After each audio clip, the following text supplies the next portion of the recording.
the guy.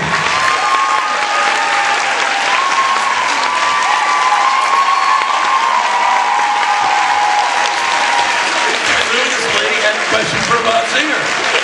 And I'm like, I could stand here and answer in my Bob Singer voice. I go, well, you know, we decided it was a good idea. But I decided I'm not going to do that. We have the actual Bob Singer. So, ma'am, Bob Singer, ma'am.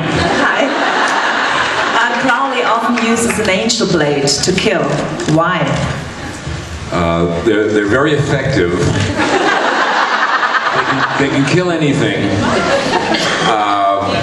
However, just so you know, in the writer's room, it's come up where we go, how did he get that? And we get answers like, well, there's an angel blade store. The Angel Bladery? In hell? In hell, there's an Angel Blade store. Oh, this is brilliant. I love this. Well, what we've come up with is that there were certain demons that conquered angels, and you know, and this constant battle going on. And when a demon would beat an angel, he would take his blade, and that would get into the repository of the king's castle.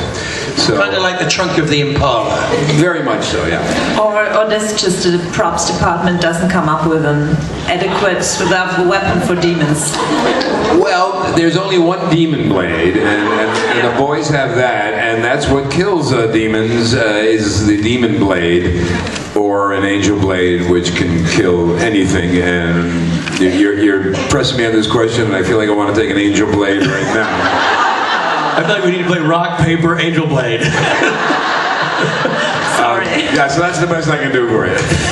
Great answer, thank you, Bob. By the way, Bob's staying here, so if you have a question for Bob, this is your opportunity. Now's the time. Young lady.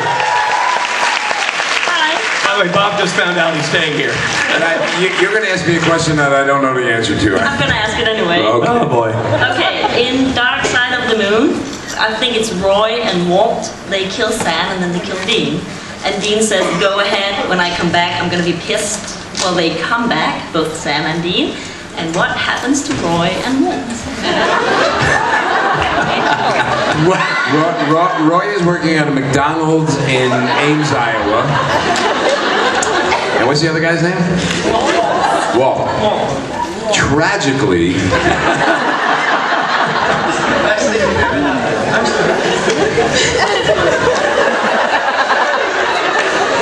Tragically, Walt was driving a '68 Volkswagen, and it got hit by a semi-truck. Now, Poor Walt. it was really, and that's what drove Roy to go work at the McDonald's. He has a hat, and it's terrible. You know, maybe they'll run into him someday, but Dean doesn't hunt them down. he's got really bigger fish to fry these days than those guys. But if he ever runs across them, you know, low to those guys. They killed Sam. They killed. I think she's upset, Bob. I think she's upset, Bob. I have a feeling she likes Sam and Dean. Hey, Sam came back, okay? It's not like he's gone forever. In show business, this is where we say, drop the mic and get off. But, Oh! No. yeah, no, but you know, it's they got bigger fish to fry. And Sam's died what, 3-4 times? But they all know I die in the next episode. Yeah. Death by hamster. You, young lady. Mark loved working with the hamster, by the way, because the hamster doesn't talk.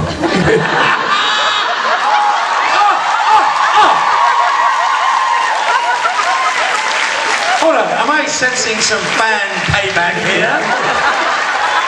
Oh, they're on your side now. Yeah, they've definitely picked their side. Yes. Damn. Everyone loves the lead singer. All right, go. First, thank you very much for being here, both. We all love you. And you should have more than one panel, because it wasn't enough on the first one. I agree, right? Well, thanks to Richard, apparently I do. You do. You have a panel of a fourth. Now you have. So my question is about Mark Shepard and Crowley, but it's to you. So This won't be awkward. that's actually a very, very good situation to have. How do you think it was to choose Mark Shepard to do Crowley? Do you think it's because of his humor that's pretty much like he brought it to Crowley, of course.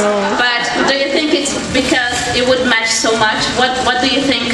How do you think he was chosen for it? I'm sorry, I missed that last part. So Mark Shepard and Crowley. Yes. How do you think it was the process to actually choose him to be Crowley? Because I think they are very much alike. Of course, he brought all this to Crowley, but what is the freedom for him to work with it, and how was it the process to choose him? Well, Mark read and knocked it out of the park. Crowley, in our mind, when that character was created as a crossroads demon, right? We never know. I mean, it was the same with Gabriel and Crowley. We don't know that they're going to do more than 1 or 2 episodes. When we get actors like this, Jim Beaver, that was 1 episode. I guess we know gold when we see it. We go, well, we got to, use these people more. Mark's part is evolved into something, really quite big and special, and he kills it. The writers love to write for Mark, and he.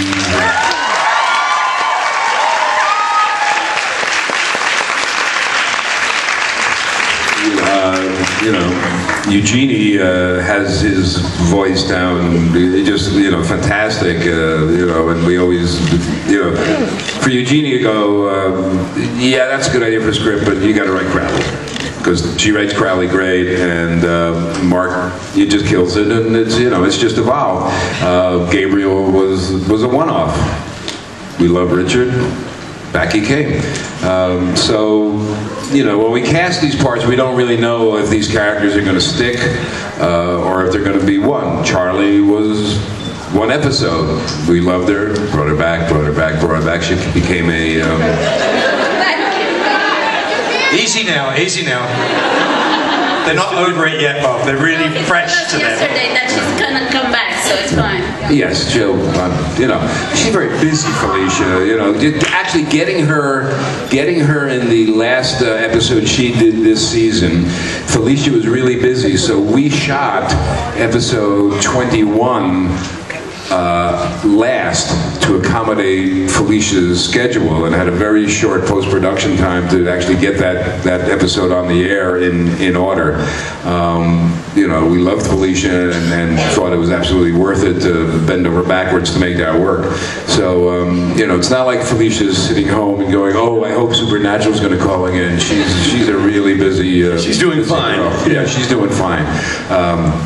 If you miss Felicia, she's online every day, right? Yeah. We know, because she's in the green room online right now. Right. Thank you for the question. Thank you. You. Hey, so I got a question for Bob. We know that... Is this a setup? Listen, man. Listen, this is our idea. The people have not had enough Bob. I'm bringing Bob to the people. I give the people what they want. Isn't that what we've been saying all along? I'm a people person, Bob.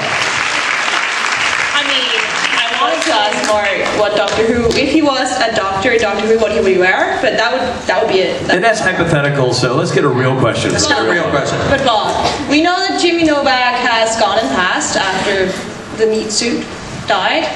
What about Adam? He's definitely not in hell.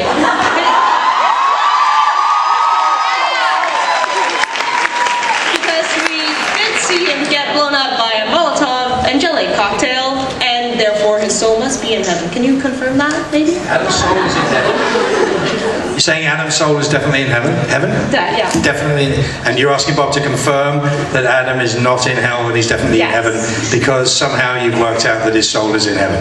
Well, most of us kind of think... Most of you think that? Yeah. Or, just put our minds at ease.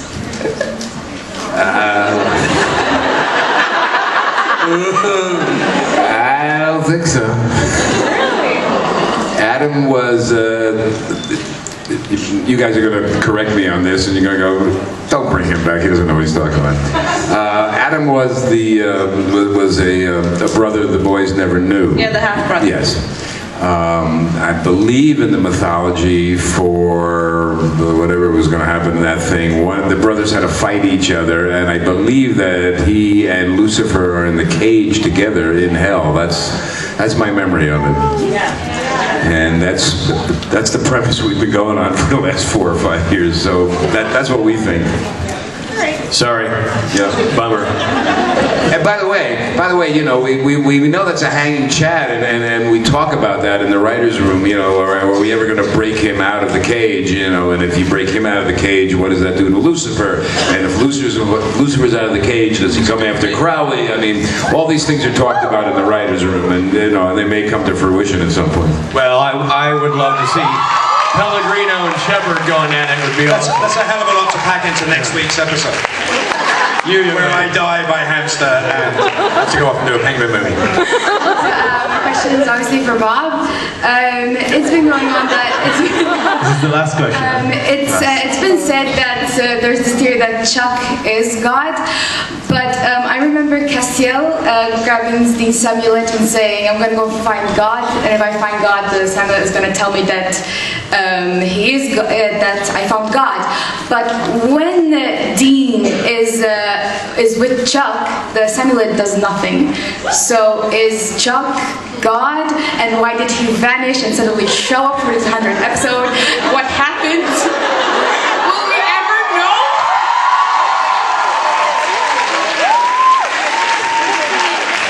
Thank you. It's a 9-parter, Bob. For the first part, You know, Richard and I have known each other for a long, long time. We did a pilot back in 2002 or something, and I love Richard, and it was great to have Richard come and do Gabriel for us, but you're never going to work with me again. This is it.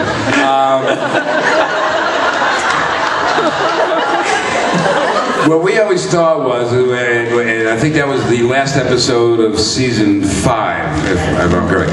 That's when Eric Kripke said, "Here, guys, run with the ball," and he gave us a ball and 1,000 yards to run with it. We talk about this a lot. Is Chuck God? Is Chuck not God? Samuel really wouldn't have a whole lot of. I mean, you know, God's God. So, you know, just because Dean is wearing that, that's not going to have a huge effect on that. I don't know if you guys saw the 200th episode where Chuck came back. Yeah.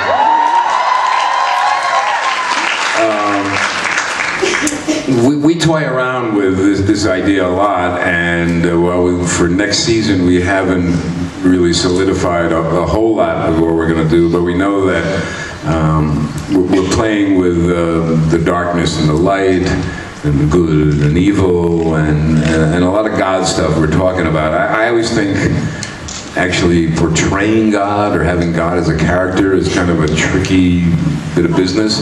Having said that, we love Rob, so we're talking about it, but it's, you know, it's not as easy as a demon or just an ordinary angel. But listen, you know, we had the devil, but, you know, we've seen that a lot. God, you don't see that much on a regular basis, so this one's hard for us, but I get where you're coming from, but we're talking about it. It's a wait and see on God on that. Ladies and gentlemen, Mark Shepard, me, Bob Singer. Thank you, guys. Thank you, Bob. thanks, Richard. Thank you so much.